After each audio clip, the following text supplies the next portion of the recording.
Hi friends, எல்லோரும் எப்படி இருக்கீங்க? உங்கள் லைஃப்பில் எப்போவாவது நீங்கள் ஏதோ ஒரு விஷயத்துக்கு நோ அப்படின்னு சொல்லணும்னு நினச்சிட்டு மற்றவங்க கஷ்டப்படுவாங்க அப்படின்ற ஒரே காரணத்துக்காக ஓகே இதை நான் பண்ணுறேன் அப்படின்னு நீங்கள் ஒத்துக்கிட்டு இருக்கீங்களா? அப்படி நீங்கள் ஒத்துக்கிட்டதுக்கப்புறம் எதுக்குடா இந்த விஷயத்துக்கு நம்ம ஒத்துக்கிட்டோம், முதலே நம்ம நோன்னு சொல்லியிருக்கலாமே அப்படின்னு நினச்சி வருத்தப்பட்டிருக்கீங்களா? அப்படி நீங்கள் வருத்தப்பட்டிருந்தா இந்த வீடியோ உங்களுக்காக தான். சரி, எப்படி ஒரு விஷயத்துக்கு நோ அப்படின்னு சொல்கிறது பார்த்தலாம் வாங்க. First, know your limits. உங்களுடைய பர்சனல் லைஃப்லையும் சரி, உங்களுடைய ப்ரொஃபஷனல் லைஃப்லையும் சரி, உங்களுடைய லிமிட் என்ன அப்படின்றத நீங்கள் தெரிஞ்சு வச்சுக்கணும். அந்த லிமிட்டை தாண்டி உங்கள் மேலே தள்ளப்படுற வேலைகள் இல்லை உங்கள் மேலே திணிக்கப்படுற வேலைகளுக்கு நீங்கள் கண்டிப்பாக நோ அப்படின்னு சொல்லி தான் ஆகணும். உதாரணத்துக்கு நீங்கள் ஆல்ரெடி பல வேலைகள் செஞ்சிட்ருக்கீங்க, உங்களுக்கு அதுக்கே டைம் சரியாக இருக்குது, நீங்கள் அந்த வேலைகளை முடிக்கிறதுல கவனம் செலுத்திட்டு இருக்கீங்க. இப்போ யாராவது உங்கள் கிட்ட வந்து இன்னும் ஒரு சில வேலைகளை தள்ள முயற்சி செஞ்சாங்க அப்படின்னா நீங்கள் கண்டிப்பாக நோ அப்படின்னு சொல்லி தான் ஆகணும். நீங்கள் அதுக்கு பதிலாக இல்லை பரவாயில்ல சார் கொடுங்க நான் பண்ணித்தரேன், இந்த வேலையை நான் முடிச்சு தரேன் அப்படின்னு நீங்கள் ஒத்துக்கிட்டீங்க அப்படின்னா நீங்கள் ஆல்ரெடி இருக்கிற வேலையும் முடிக்க முடியாமல் புதுசாக கொடுத்த வேலையும் தொடங்க முடியாமல் ரொம்ப சிக்கலில் மாட்டிக்குவீங்க. இது உங்கள் மேலே ஒரு கெட்ட அபிப்பிராயத்தை ஏற்படுத்தும். ஸோ உங்கள் லிமிட்டை தாண்டி உங்கள் மேலே திணிக்கப்படுற வேலைகளுக்கு கண்டிப்பாக நீங்கள் நோ அப்படின்னு சொல்லுங்கள். ரெண்டாவது, ரொம்ப தெளிவாக கம்யூனிகேட் பண்ணுங்கள். ஒரு கோரிக்கையை நீங்கள் நிராகரிக்கும் போது, ஒரு வேலையை நீங்கள் செய்ய மறுக்கும் போது ரொம்ப சுற்றி வளைச்சி பேசாமல் அல்லது ஏன் இந்த வேலையை நான் செய்ய மறுக்கிறேன் அப்படின்னு சொல்லி ஒரு பெரிய எக்ஸ்ப்ளனேஷன் கொடுக்குறதையோ தவிர்த்துருங்க. எனக்கு எவ்வளோ வேலை இருக்குது தெரியுமா, ஒவ்வொரு வேலையும் முடிக்கிறதுக்கு எவ்வளோ நேரம் ஆகுது தெரியுமா, எல்லா வேலையும் நானே தான் செய்யணுமா அப்படின்னு சொல்லி புலம்புறதை விட்டுட்டு ரொம்ப தெளிவாகவும் உறுதியாகவும் நோ அப்படின்னு நீங்கள் சொல்லுங்கள்.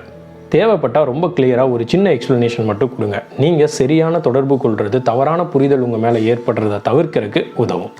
மூணாவது, உண்மையாக இருங்க. உங்களுக்கு உண்மையிலேயே ரொம்ப அதிகமான வேலை இருக்குது, இல்லை இந்த வேலை செய்கிறதுனால உங்களுக்கு எந்த ஒரு பயனும் ஏற்படப்படுறது கிடையாது, இல்லை உங்களுக்கு பர்சனலாக ஏதோ ஒரு இஷ்யூ இருக்குது, இந்த வேலையை உங்களால் செய்ய முடியாது, இல்லை யாரோ ஒருத்தங்க அதிகமாக வேணும்னே வேலையை உங்கள் மேலே திணிக்கிறாங்க அப்படின்னா நீங்கள் நோ சொல்கிறதுல ஒரு நியாயம் இருக்குது. ஆனால் நீங்கள் வேலை செய்கிறதுக்கு சோம்பேறித்தனப்படுறீங்க, ரொம்ப டயர்டாக இருக்குது, ஏதோ ஒரு பொய் சொல்லி இந்த வேலையை நிராகரிச்சிடலாம் அப்படின்னு நீங்கள் நினச்சிங்க அப்படின்னா அது உங்கள் முன்னேற்றத்தை நீங்களே தடுத்து நிறுத்துறதுக்கு சமம்.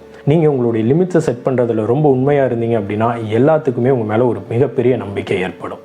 நாலாவது, பாசிட்டிவ் இம்பேக்ட். ரொம்ப அதிகமான வேலைகளையோ இல்லை பயனற்ற வேலைகளையோ நீங்கள் சரின்னு சொல்லி ஏற்றுக்கிட்டு அதை கஷ்டப்பட்டு செய்கிறதுக்கு பதிலாக அதை ஸ்டார்டிங்லேயே நோன்னு சொல்லி நிராகரிக்கிறது உங்களுடைய டைமையும் எனர்ஜியும் சேவ் பண்ணுறதுக்கு உங்களுக்கு ரொம்ப ரொம்ப யூஸ்ஃபுல்லாக இருக்கும். ஸோ உங்களுடைய டைமையும் உங்களுடைய எனர்ஜியும் உங்களுக்கு எது ரொம்ப முக்கியமான விஷயம் அப்படின்னு நீங்கள் நினைக்கிறீங்களோ அதில் நீங்கள் ஸ்பெண்ட் பண்ணலாம். நீங்கள் எந்தெந்த விஷயத்துக்கெல்லாம் நோ அப்படின்னு சொல்லணும் அப்படின்றத தெரிஞ்சு வச்சுக்கிட்டீங்க அப்படின்னா உங்கள் லைஃப் மேலே உங்களுக்கு இருக்கிற கண்ட்ரோல் இன்னும் ஸ்ட்ராங் ஆகும். இந்த செல்ஃப் கண்ட்ரோல் நீங்கள் சரியான முடிவுகள் எடுக்க உங்களுக்கு ரொம்ப ரொம்ப யூஸ்ஃபுல்லாக இருக்கும். அஞ்சாவது, டோன்ட் கிவ் கமிட்மெண்ட். உங்களுக்கு நீங்கள் ஒரு விஷயத்தை செய்ய போகிறீங்களா இல்லையா அப்படின்றது நிச்சயமாக தெரியல அப்படின்னா அந்த விஷயத்துக்கு வாக்குறுதியை கொடுக்காதீங்க. உதாரணத்துக்கு ஒரு இன்டர்வியூவாக இருக்கலாம், இல்லை உங்கள் ஃபேமிலியில் ஒரு ஃபங்க்ஷனாக இருக்கலாம், இல்லை ஃப்ரெண்ட்ஸோடு நீங்கள் அவுட்டிங் போகிறதா இருக்கலாம். எந்த ஒரு விஷயமா இருந்தாலும் சரி நான் கலந்துக்கிறேன், சரி நான் வரேன், சரி நான் இதை செய்கிறேன் அப்படின்னு சொல்லிட்டு கமிட்மெண்ட் கொடுத்துறாதீங்க. ஏன்னா நீங்கள் கமிட்மெண்ட் கொடுத்துட்டு அதுக்கப்புறம் நீங்கள் செய்யலை அப்படின்னா அது உங்கள் மேலே ஒரு நெகட்டிவ் இம்பேக்டை ஏற்படுத்தும். அதுக்கு பதிலாக நான் கண்டிப்பாக ட்ரை பண்ணுறேன், நான் செக் பண்ணிவிட்டு சொல்கிறேன், நான் இந்த டேட்டில் உங்களுக்கு கன்ஃபார்ம் பண்ணுறேன் அப்படின்னு நீங்கள் சொல்கிறது மூலிமா உங்கள் மேலே ஒரு நல்ல அபிப்பிராயம் எல்லாத்துக்கும் ஏற்படும். ஒரு விஷயத்துக்கு நம்ம கமிட்மெண்ட் கொடுத்துட்டு அங்கே நம்ம போகாமல் இருக்கிறதுக்கு பதிலாக நம்ம யோசிச்சு சொல்கிறோம் அப்படின்னு சொல்கிறது எவ்வளவோ மேல். வாழ்க்கையில் எல்லாத்துக்குமே எல்லா நேரத்துலையுமே நம்ம எஸ் ஓகே சரி அப்படின்னு சொல்லிகிட்டு இருக்க முடியாது. சில நேரங்களில் நம்ம நோ சொல்லி தான் ஆகணும். இந்த 5 டெக்னிக்ஸுமே உங்களுக்கு பயனுள்ளதாக இருக்கும்னு நான் நம்புகிறேன். உங்கள் வாழ்க்கையில் இதை பயன்படுத்தி பாருங்கள். நன்றி, வணக்கம்.